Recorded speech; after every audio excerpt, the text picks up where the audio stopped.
இதில் குடியிருக்கும் தோழா தோழிகளுக்கு வணக்கம்ங்க. நம்ம விஜய் அண்ணா ஒரு அறிக்கை இட்டிருக்கிறாரு.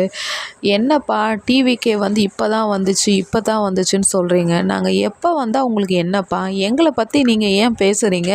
உங்களுக்கு எவ்வளோ வேலை இருக்குது, போய் அந்த வேலையை பாருங்கள். எப்போ பார்த்தாலும் டிவிக்கே இதை பண்ணாங்க, டிவிக்கே அதை பண்ணாங்க. சும்மா நான் ட்விட்டரில் ஒன்று போட்டால் போதுங்க, அது அப்படியே விஜய் இதை பேசிட்டாருன்ட்டு அப்படியே. அப்போ நாங்கள் பெரிய ஆளுன்றதை சொன்னால் ஒத்துக்க மாட்டேறீங்க, மற்றவங்க சொன்னால் ஏற்றுக்கிறீங்க.